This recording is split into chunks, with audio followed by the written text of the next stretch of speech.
Affect Autism, 10 years of providing free supportive content for your DIR journey. All of Affect Autism's podcasts are produced and edited by Daria Brown. Please note that the views expressed during all episodes are solely those of the individuals involved, do not constitute educational or medical advice, and do not necessarily reflect the views of Affect Autism, Daria Brown, nor ICDL and associated parties. Listeners should consult with professionals familiar with their individual circumstances for specific support. You're listening to the We Chose Play podcast from Affect Autism, where affect is the #1 tool we use in supporting development through playful interactions. Welcome back, listeners. This week, I have two Montrealers with me. Seiun Thomas Henderson is an autism and education specialist who has been working in the field for over 35 years. He is currently the Director of Research and Innovation at Giant Steps in Montreal, whom I've podcasted about before. We'll put a link to that in the show notes, where he leads initiatives that bridge research, practice, and community impact. A passionate advocate for outdoor play, Thomas is also a certified forest and nature school facilitator and a fierce lover of the natural world. His work highlights the profound role that nature can play in supporting the growth, learning, and well-being of autistics.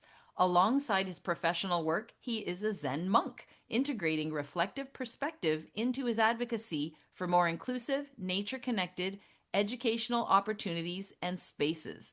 It is such a pleasure to have you on. Welcome, Thomas. Thanks, Daria. It's great to be here. We also have Margaret Fraser. She is the co-founder and co-director of Metalude, a nonprofit dedicated to creating more child-friendly, inclusive cities. For over a decade, she has led outdoor play programs and supported organizations and institutions in making space for children's play through mentorship, public space design, and participatory processes that put children's voices at the center. Her work, shaped in part by her experiences with autistic youth, aims to build a broader culture of play where every child can play freely. So this is such an exciting episode for me because it's about outdoor play and all of the things that you guys bring to this, something that we've never really focused on at this podcast. So welcome, Margaret, and welcome both of you. Thanks. I think for me, it was kind of a bringing together of kind of the personal and professional. I grew up in Northern Ontario, so I grew up in a very, very rural, forested part of the world and spent my entire childhood outside playing freely in the forest. And that experience, of course, was extremely formative for me as a person and as an adult as well. I'm a fierce nature lover, as you said in my intro, and love spending time outside. I'm deeply committed to lots of different types of work outside of the autism space, rewilding, environmental protection, water protection, and so on. But have spent my whole career working in the area of autism and education. And I think throughout my career, I've done a lot of different work in advocating for play. I think I've for a long time understood that play is kind of, truly an essential part of learning for all children. But I think when I finally actually did my forest and nature school training, so trained to be a facilitator, it gave me a kind of a framework and a language for understanding how land-based and nature-based time and learning and play can be truly transformative for autistic kids, youth, adults, for everyone. And then, so yes, via that training, we then launched some programming, and I had the opportunity to actually, run some nature-based programming for our students, and saw firsthand that it was just, truly transformative and liberating and joyful for both the kids and for me. Well, I definitely want to dive into the details of that in a bit, but I know that at Giant Steps, the podcast I did with Marla Cable talked about the new facility, and I saw the backyard of the new facility, and although it's not like in a forest or anything like that, like I could tell that you guys really focused on making it a fun, inviting spot. So is this did Margaret have something to do with this, or? Margaret wasn't involved in the design of the yard, but working with Margaret over many years has certainly influenced and inspired, me and my work. But since construction of the center, though, Margaret has been very, very directly involved in helping support us both with our staff and other community groups in really making play happen in that specific space. So yeah, Margaret knows the outdoor space at times as well and has played out there with me and with kids on several occasions. So tell us about your work, Margaret, and how you got into it. I work a lot on building a culture of play. And culture is something that it's all around us. We don't notice it till all of a sudden we do. But when we start using this language to talk about what's our play culture, it's a way to start thinking about, well, what do and don't we expect of different people in different spaces of how we're going to play. So with Metalude, we focus a lot on how play fits as, we call it, the first form of participation for children. You open your door, you're suddenly in the world outside of your home, outside of your family. And how are children and youth engaging, and even adults when we're starting to engage for the first time in a joyful way? It's often through play. And we really understand play as being a series of playful choices. So play looks like, feels like, sounds like whatever that person is drawn to and wants to experience on that given day. And so when we arrive with, okay, it's really about the experience of the individual, it becomes really important to think about, how does that fit in the environment? How does that fit in that community? How does that fit in our institutions? And those questions are something I've been interested in for a very, very, very long time. My first major experiences in exploring what's that place of play, I actually started, for many of us it does, in my own childhood. I'm from British Columbia. I grew up on Vancouver Island. And at the end of grade 4, I came home and said, no way, I'm not going back to school. It doesn't do anything for me. It's not working. And I was very lucky to have a parent who worked from home and was able to say, okay, I can be your adult in the background of your life. And I lived close to the woods, and I knew I had a girl crew to go out in the woods and build things and try things and get messy and make mistakes in ways that at that time back in the 90s, I wasn't invited to do, or there wasn't a way to support me in doing that, would be another way to put it too, in the classroom setting. And that was my own personal transformative experience that then years and years later, I finished my studies in community economic development, thinking about how communities can be involved in acting for their own well-being, how can we facilitate that kind of change. And play is something the children kept in my mind, and then play kept in my mind as this transformative experience. And so that's what led me as an adult to also become involved in forest school. So I became a facilitator, like Thomas, ran that work and even trained other facilitators. And now in my work with Metalude,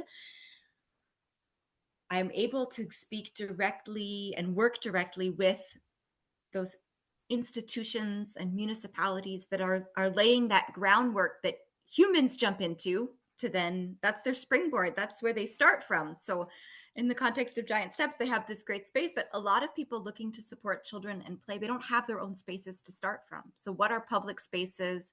The decisions around those spaces, they start to be incredibly important when we think about who has access to play and what do our spaces, what does our play culture look like?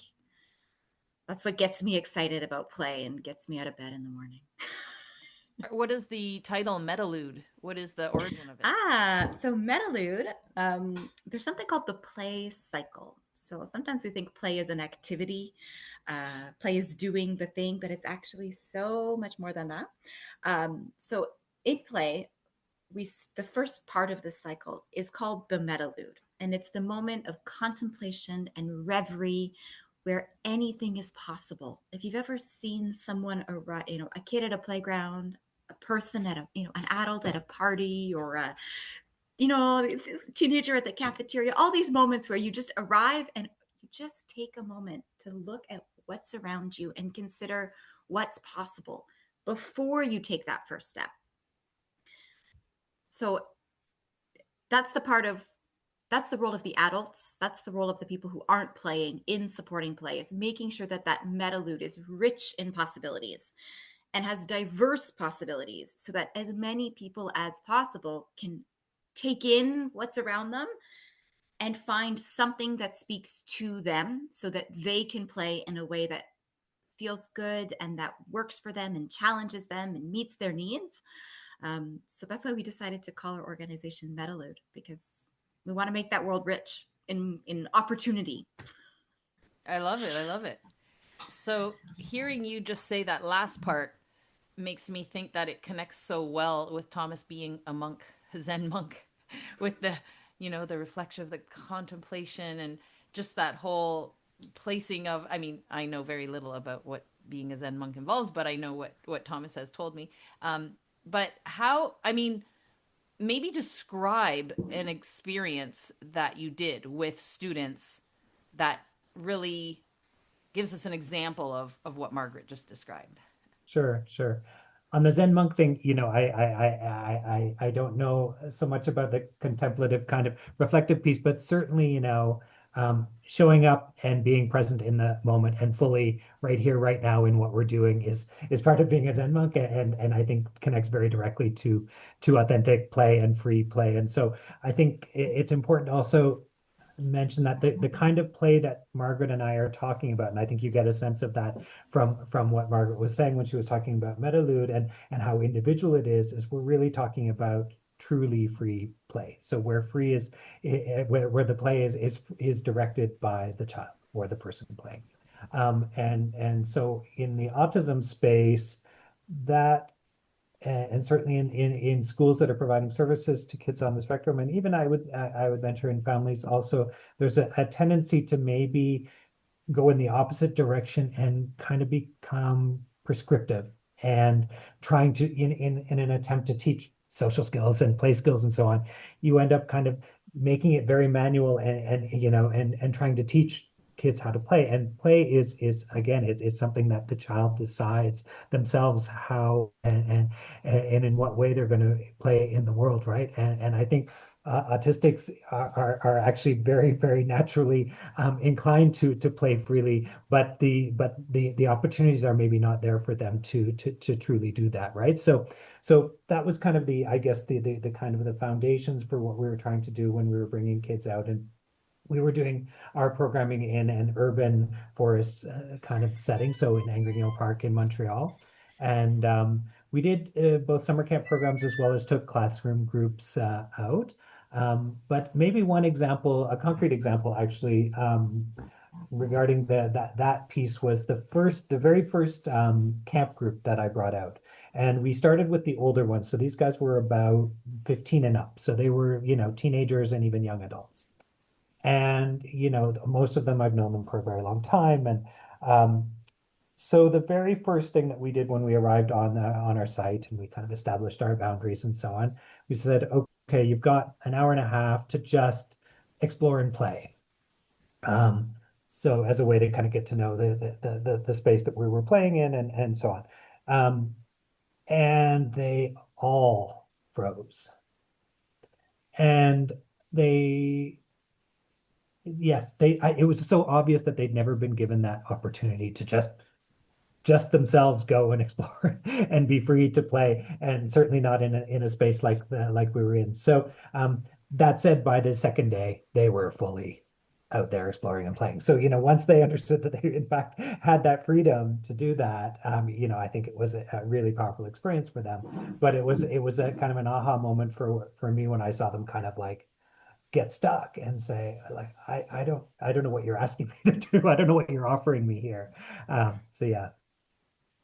Yeah, I mean, speaking from parent experience, we're always so concerned about our kids because especially the ones that present as, doing things that can be unsafe. Like my autistic son, when he was little, like he would, if we went into like a playroom, let's say a standard kind of playroom in a therapy room or in a school or whatever, just picking up toys and throwing them and not really knowing what to do. So what are they used to hearing? They're used to hearing instruction and oh, look, what does this do? And I have videos of this in my We Chose Play documentary about me saying, oh yes, the car goes there, it put it in there, do this. And it's just such a natural way that our society is that we forget that just because they're autistic and might need some guidance, especially growing up, doesn't mean that they can't have that free time to explore. And of course, the way autistics play is so different than others. There's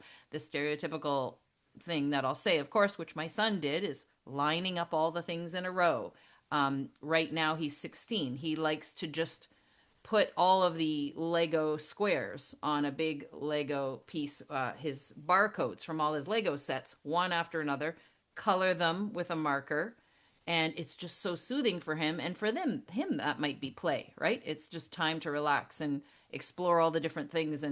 But then you're bringing this outside where maybe the only time they've been outside is with parents getting into a car, getting out of a car, going to different places and being watched so closely.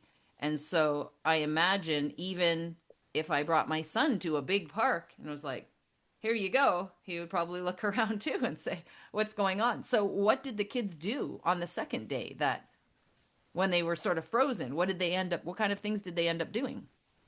Oh, I mean, what any person or kid would do, which is, finding bugs and yeah, maybe throwing sticks and stuff and, throwing stuff around. And some of them were building. I mean, it was very varied, but I think there's a lot in what you just said. Like play also, there's different types of play, and play can serve lots of different functions. I mean, when you describe your son's play with Lego and that it's calming for him, that's, yes, certainly, there's regulation effects of play. There's learning aspects. There's all sorts of functions and things that come out of play. Um, yeah, Margaret, you've got a really great thing that you sometimes say about the level of risk and managing risk and risky Ah, play that might be helpful to add in. yeah. So one of the things we say a lot is like play is very personal. So hearing you speak, Daria, about being in a room that where play is invited, but now we're seeing a kind of play, we're seeing a throwing, and that's not expected. And so, oh well, what are we gonna do? Now people are having questioning safety and things like that. So there's kind of two things that came to mind for me hearing that. One is that this risk level, I'll get to in a second, but the other one is my colleague Stephanie Watt said the other day in a panel we were on, it's like nobody wants to eat in the same restaurant every day. So why do we expect people want to have the same kinds of play? And similar to like, if we think this kind of play or this play experience is beneficial to someone, well, we're going to start inviting that kind of play, putting them in places where that's possible and in places where that's what's expected, regardless of whether or not they like it. So my kids, they don't really like spicy food that much, but like we expose them to it sometimes, you can shake it up a little. But if I was to say, no, you shouldn't, like this is what's good for you, we become like, I have this feeling of, I don't want to do that thing you say just because it's good for me. So knowing that as the people who invite someone into play, whether it's a child or not, we do a lot to set the table for them, so to speak, by setting the expectations, by providing what's in the environment. Would you say like, I also have two autistic children, and they play in completely different ways, and one needs to move constantly and thrives on movement, and the other one doesn't. And if I offered to one what the other one loves, they'd look at me like, "Come on, mom! Like it's been a long time we've known each other. Get it?" Like, but to think that space to say, I am an individual, I do have my own preferences, and exploring them for the sake of exploring them and because it feels good and because it's challenging and because it's satisfying and it's crunchy is completely valid and valuable. And an important part of being a person, which I agree with you, Thomas, is not, there's often things that are referred to as play or playful in the life of autistic people that is not looking at that experience of the discovery, self-actualization, knowing yourself, knowing how you relate to others, which can be part of that play when it's about free play. No objective other than your own pleasure. And so as that's so personal, it relates also to levels of risk. So it's like risk is completely personal. For some people, going to a place you've never been to before is really risky. Traveling internationally could feel really risky. I'm using examples that are like, oh, as adults, you might hear this and go, oh, yeah, that does feel. But there's a really big difference between a risk, which is something we do intentionally with an understanding that there may be a consequence of this, and a danger, which is when we encounter something that is truly hazardous in the environment and it's beyond our framework, our role, our competencies to recognize that. So I'm not an arborist. I can't tell you which tree is likely to fall down this winter, but when I choose to climb a tree, I'm aware that I might fall. So this is just like a little example of how we can set up an environment to support choices and free play by ensuring it's a readable environment where you can understand when you're getting into something and you're choosing it, as opposed to setting up an environment where we're going to say, okay, and now we have the play kitchen because we're going to have to play kitchen because we need to practice that interaction, which is a very different way to try to bring it into someone's life. We can understand very different results and experience at the end. I could maybe add in another thing about risk. Well, I think with autistic kids, there's various things. I mean, there's the understanding of risk. There's some kids that are extremely risk averse. There's others that seemingly have, no understanding of risks and will kind of put themselves in situations that are seemingly very dangerous. I think there's a lot of things that need to be kind of parsed out when you're thinking about that, and when you're trying to also then provide opportunities for them to have, certainly because taking risks is developmentally really, really important, right? We learn from those, we learn from making mistakes, we learn from falling, all of those things are important parts of growing up. But there's other things that kind of interact with that. So there's sensory needs, for example, right? Where if you have a kid that's super sensory seeking and is seeking very extreme vestibular or proprioceptive input, will do things that might look really risky, and dangerous, and may in fact be, right? So then, our job as facilitators is to kind of go in and make sure that list, you're providing opportunities for risk, but that the level of risk is manageable and comfortable for everyone, and will ensure safety, of course. But in terms of the throwing thing, of course, in Forest Cove, we had lots of kids that just wanted to throw rocks and sticks. And that can be dangerous, of course, but we just set up a throwing zone and we made targets, and so I mean, there's ways to also take something like that. If your kid wanted to throw the trucks well, surely there's a way to kind of figure out a throwing game within that context that might be fun for them to try. So you just reminded me of a time I brought my son to a park, and he probably was 9 or 10. It wasn't super little. And someone had just left a bunch of metal toy trucks to leave at the park for kids to use. And that's what he did. He picked them up and he was throwing them. And then he brought them to the top of the slide and watched them go down. And so, just everything we're talking about here, for the listeners who are, for the most part, floor timers, I have to draw a bunch of dotted, join all the dotted lines here, because the things that popped into my head hearing everything you guys were saying was, how kids go through sensory play, and then they go through their object play, and then they do cause and effect play, and then get into more imaginary play, and all of those stages of play, of course, that also look different in autistic kids than in neurotypical kids sometimes. And then I was thinking about, you were talking about being in the moment, and that, that attunement in floor time is so important to really let the child know that you're there with them and you don't have this agenda.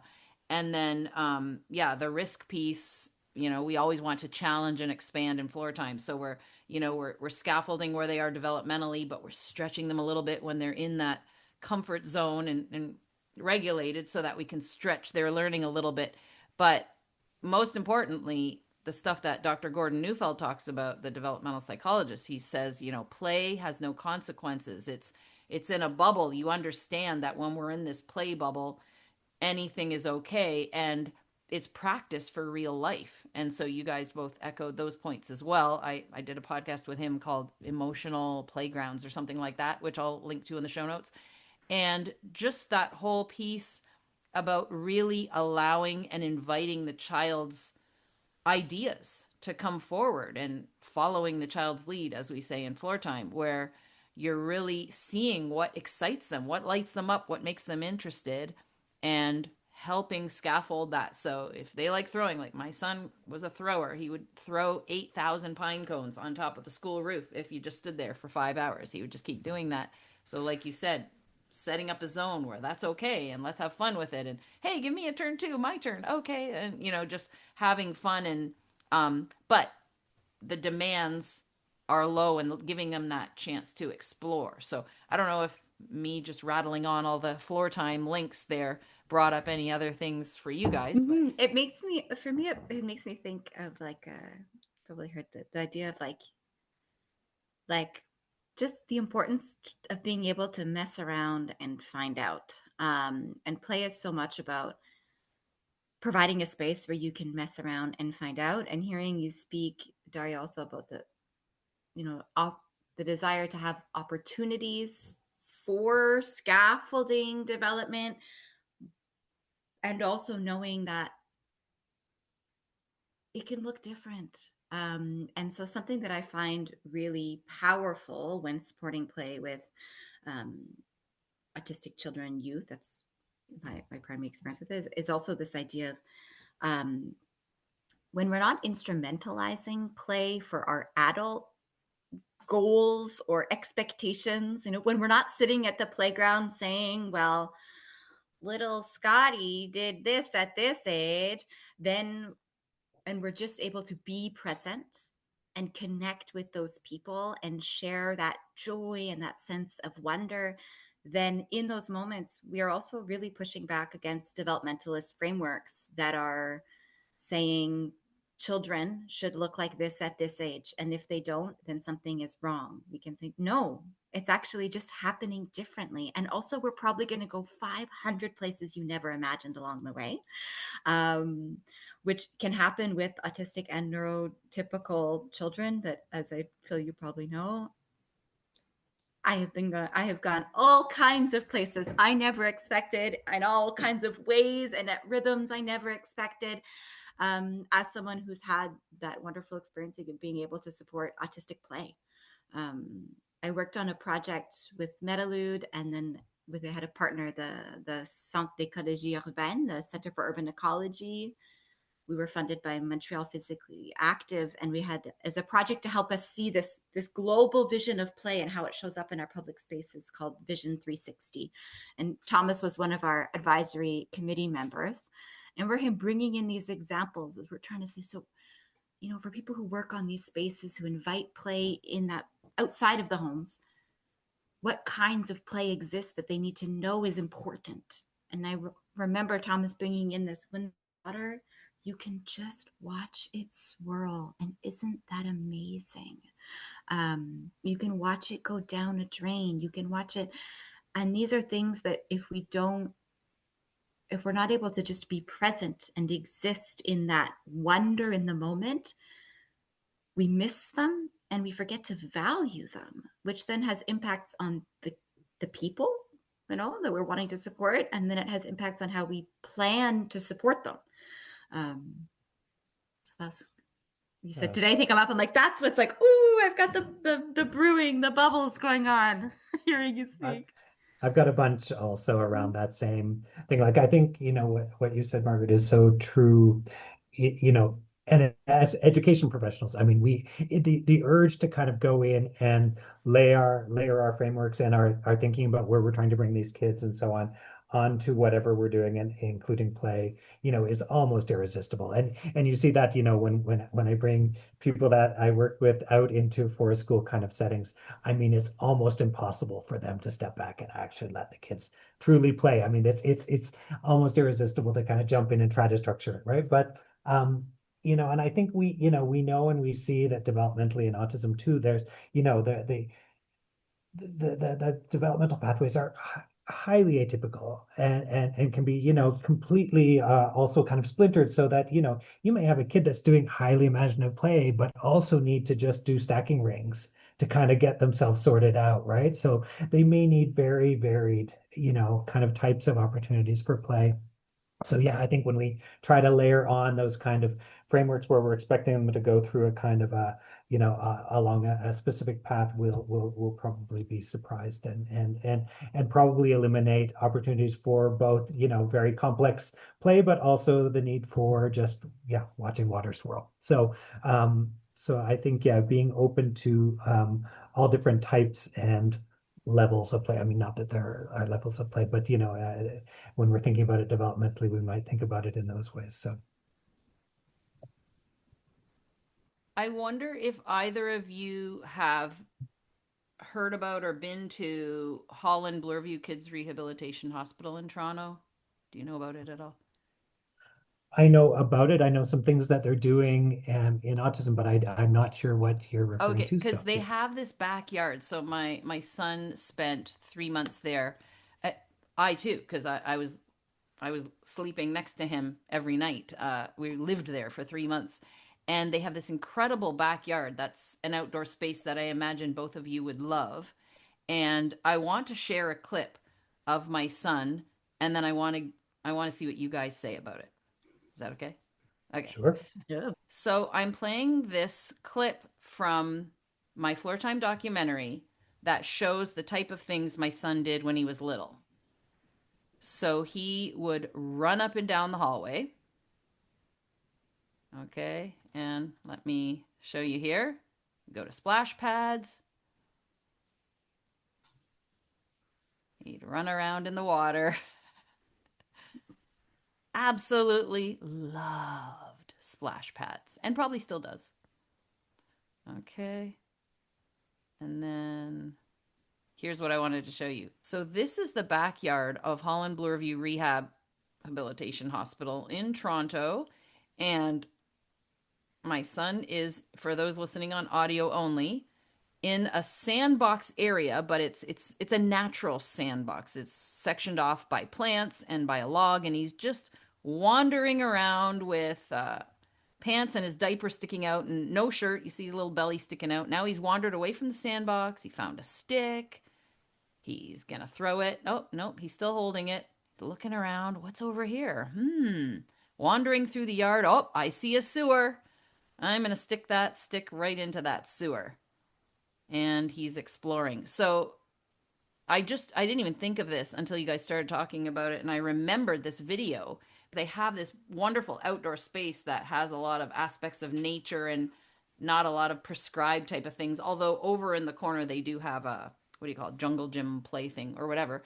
But what do you guys see? I'm curious if the space was actually designed as a play space. It was. It was? Okay. So I yeah, think so. that's I'm pretty sure because it's a whole outdoor, it's like a huge backyard, and it's just all like grass and trees, and they have, they do have a school there, and they have things where, so like kids make little crafts, and then they have them hanging from the trees in some parts, and like things like that around. But it was such a lovely space.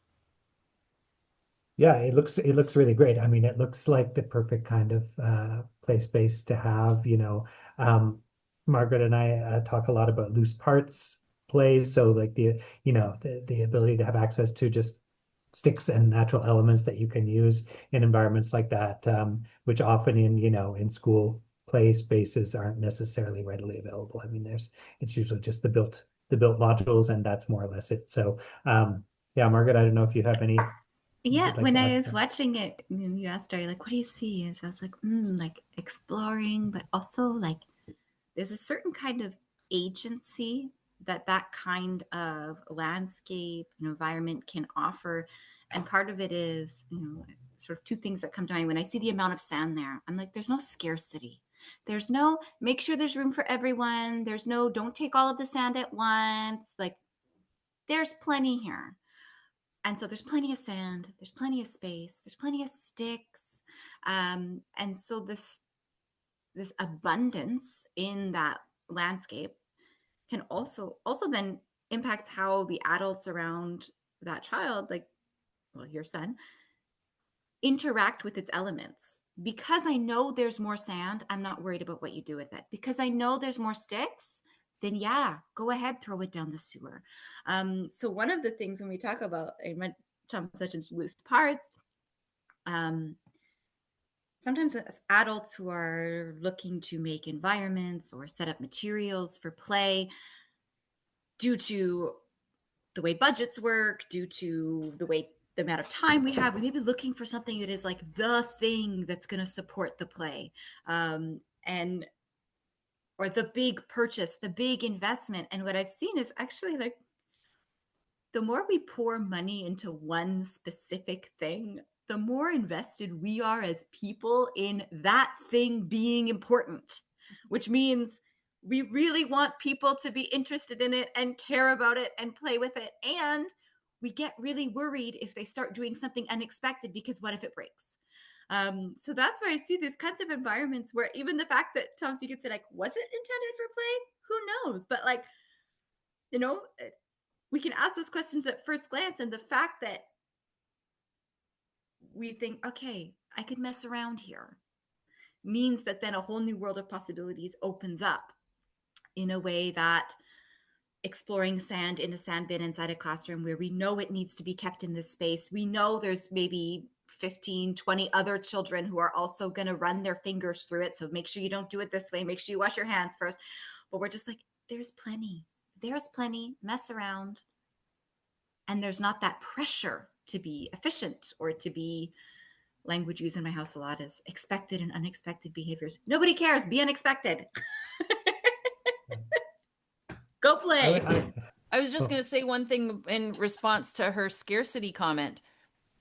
So the other thing is, when you look at that, it doesn't look so much like a contained sandbox. Even though there are natural borders of the shrubs and the log, it didn't look like you could disrupt it. Whereas I think about literally last occupational therapy session.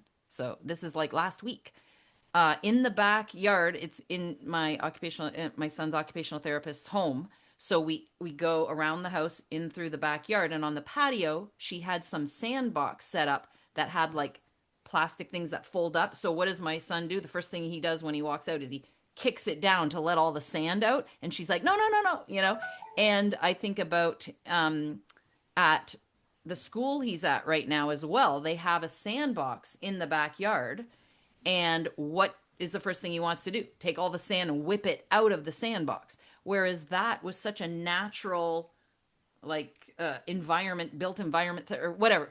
I don't know the terminology but it didn't seem to want, it didn't seem like that has to stay there. Well, and that's why, like, when you go out to the forest, you have none of that, right? You have none of those kinds of constraints and expectations that, and I mean, obviously you can reduce those also in built spaces, but when you're out in nature, then you don't have, none of those constraints and expectations are being put on the child.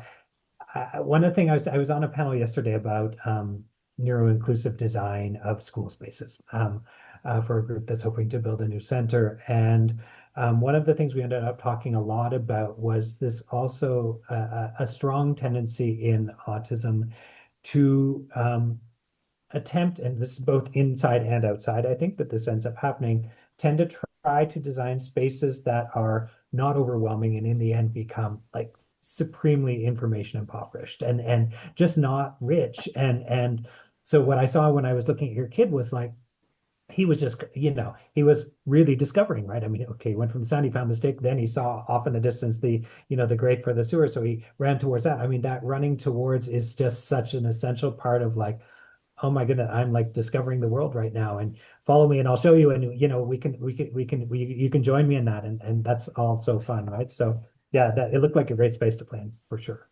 Well, not only the agency part that both of you brought up, but also, what the episode was talking about was all the sensory stuff. So getting the proprioceptive input from kicking the sand, all of those different sensory things. And he was a mover too, constant vestibular input, and it affects his visual spatial stuff and all of that too. But in that, it's sort of helping that sensory integration as well through playing in all those different ways and loving water so much, and being in a pool where you're getting all that proprioceptive input and splashing and playing and just the whole cause and effect thing. And I have a podcast called The Little Scientist about the play stuff that I'll link to as well.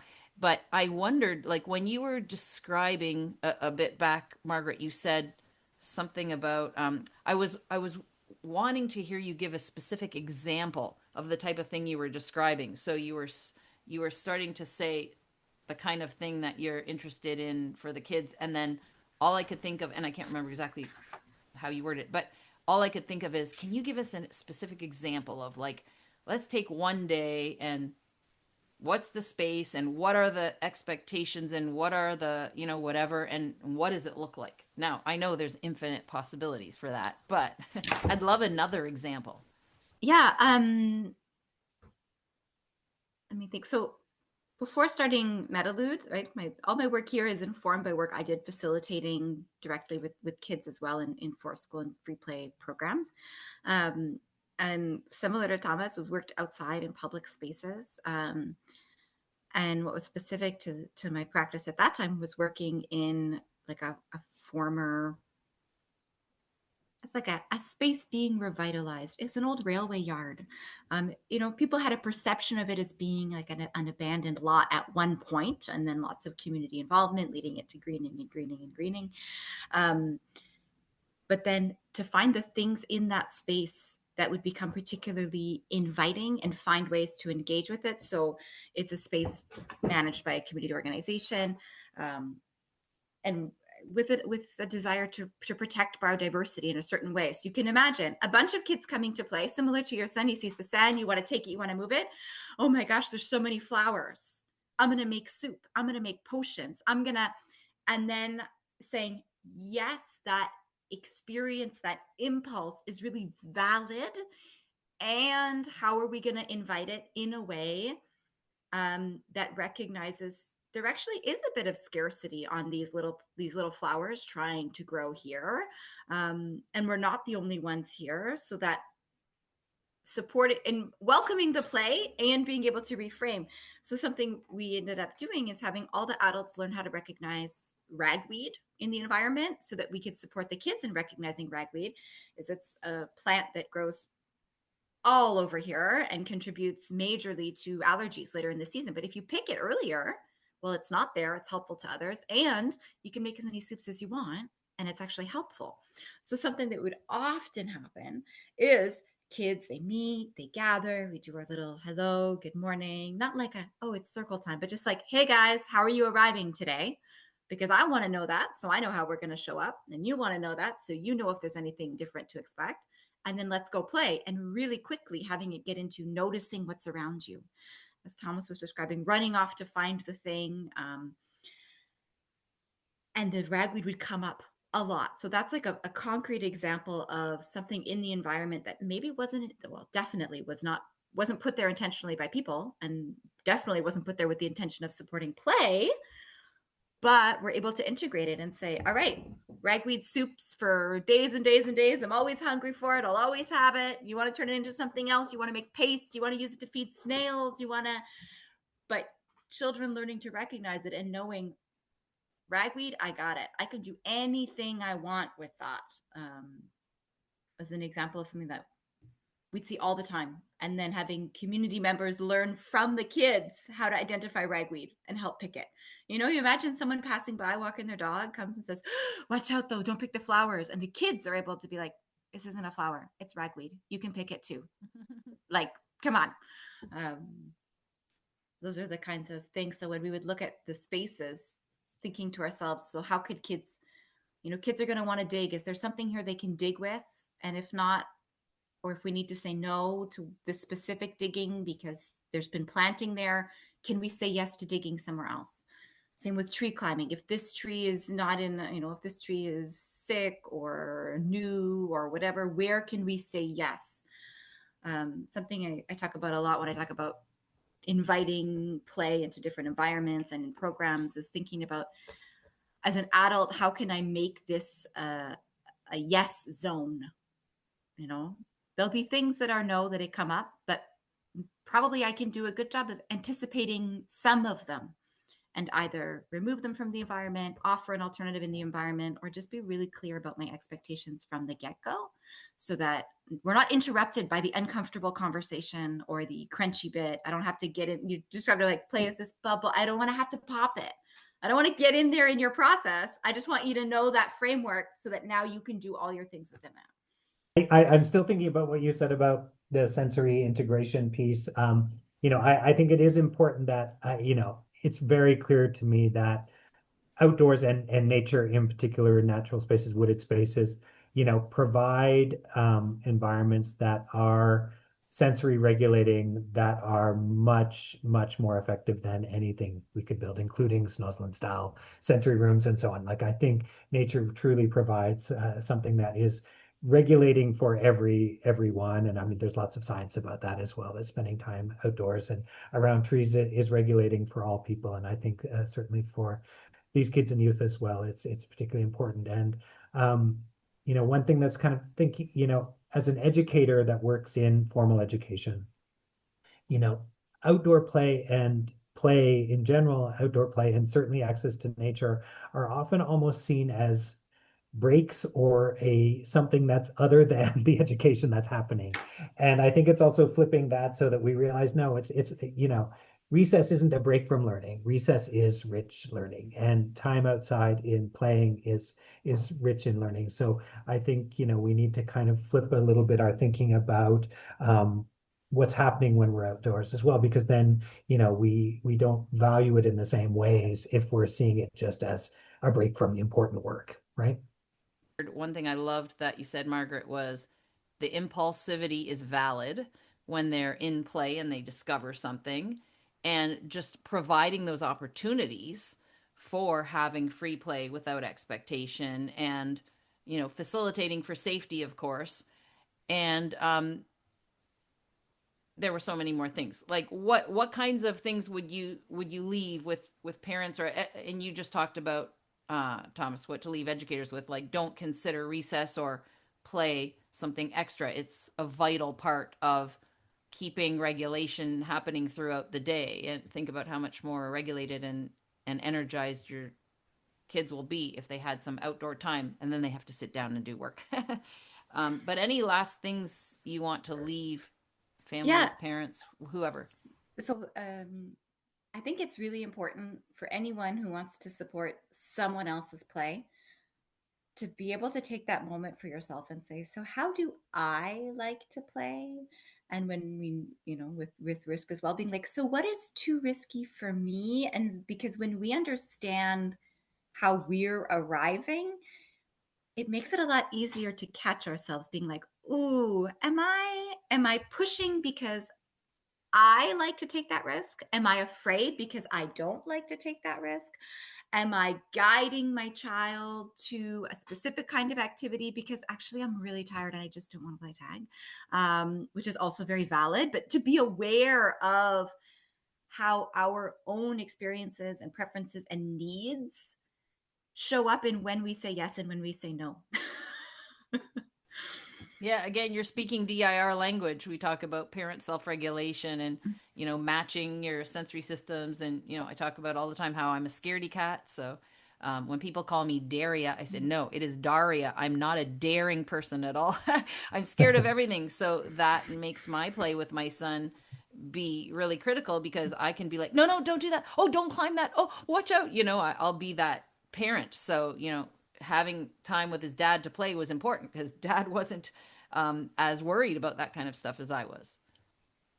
For me, I might just add in that, I think there's a lot of work we can do to also empower parents and educators, but I think especially parents to really kind of, this is linked to what I was saying before, but reclaim play as truly essential and foundational to their child, but also their relationship with their child. So getting into the DIR piece, like the opportunities for quiet connection, for breakthroughs, for true wonder and shared joy are immense, right? And I think giving parents permission to spend a lot of time doing that with their kids is really important and empowering, I hope. And so one last question before we sign off.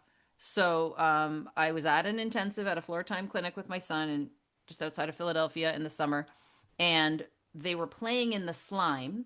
And later the floor timer told me that, and I was trying to get in there and see what kind of reaction I could get out of my son. So I was going, ew, it's so gross. Oh, it's messy, And the person was encouraging me to maybe be careful about that because my son might think, oh, it's not good to do. We want to encourage him because a lot of his emotional stuff that he's processing from all kinds of different things, which we don't need to get into, that's a whole other podcast. He needs to explore that messiness, that burying things in the slime, getting in dirty, getting at all of that. So my question for you is, what's the difference of buying a tub of slime from Walmart or even white glue and making your own slime at home with paint versus going outside and just playing in the backyard or in the park or in a trail? We live near lots of trails where I am in Halton Hills, Ontario. I mean, they both can have their value, but you guys are advocates for outdoor play and all of this. So what's And of course, you're in Montreal. You're in Montreal where it's snowing a lot in the winter, so you want your kids to play outside in the snow too. And of course, my kid and all the other kids at his school are always eating the snow, which I'm also like, don't eat that. So do I. There's clean snow, I'm eating it. Our house too. 100%. Yeah. Yeah. I do check for cleanliness that it's clean, but yes, I eat the snow too. Margaret, you why don't you go for that? Yeah. So to me, the difference with the outdoors is the unexpected could happen. I feel like as humans, we often have this impression that we control things around us, that we can make perfect experiences, but there's something that sticks in my mind that comes from when I was facilitating for school practitioner courses that we would say amongst ourselves, which is less prep, more presence. Like it takes a lot of energy and you got to let your mind just to really be with someone in the moment. I don't know about you, a bit like I talked before, when you invest money in something, you care about it. But when I invest my time in something being a good experience or being interesting, I find myself pushing more for it to be interesting, even if that's actually not the thing that's drawing someone's attention in that moment. So for me, that difference is when you step outside, there are infinite possibilities because if you're in a natural environment, because so many things are there, but can be combined and can change. And it's an environment that genuinely is changing. The leaves will change. Which animals are there are going to change. So it invites us to be in connection with more than our home environments, more than our family units, which always exist within the context of the broader world, even when we close our door and are in our house. So it invites those connections. And then it also, for me as someone who facilitates, it removes the pressure to have thought of all the things that are perfect for this person, because every person is different every day of their lives. So it lets me sit back. I sit on my hands and be like, no, don't touch anything. Just let them go. Let them go, because they're going to figure it out. And it is not about me having the right answer or the right experience for them at this moment. It's about saying, hey, 100 things are possible. Go figure out which one you're into in this moment. I love that so much because it's, first of all, you could be a floor timer because all of that is DIR stuff as well. But just that idea that parents think, I need to provide these play opportunities and I need to buy these fancy toys or I need to do this thing, and to just have that open space where you just see what interests them and follow and just be present. I think there's, and beyond the facilitating and supporting, there's also just the shared joy, right? So like what a fabulous opportunity for us as adults, and also in terms of our own well-being and learning and ability to be, joyfully present in the moment. I mean, to be able to share that with kids is just really a privilege, right? And to discover our own selves and playful selves, through those experiences, I think is just a fabulous opportunity. So people should enjoy it. Well, thank you so much, both of you, for being here and sharing your work. And I feel like we could have 15 more podcasts and dive into so many different examples, but I'll put links to the resources and, any websites that you guys will provide to me to explore that if someone who works at a school is listening and they are interested, or any of that kind of stuff I'll put in the show notes. So thank you both so much. Thanks for having us. Thank you. It was a real pleasure. Until next time, here's to choosing play and experiencing joy every day. Thank you for listening. This episode of We Chose Play was made possible with the generous financial support of Affect Autism's members and of the International Council on Development and Learning, ICDL.com. If you liked this episode, please share it with someone, like and subscribe, sign up for the newsletter at affectautism.com, and follow us on Facebook, Twitter, YouTube, or Instagram. Find out more at affectautism.com.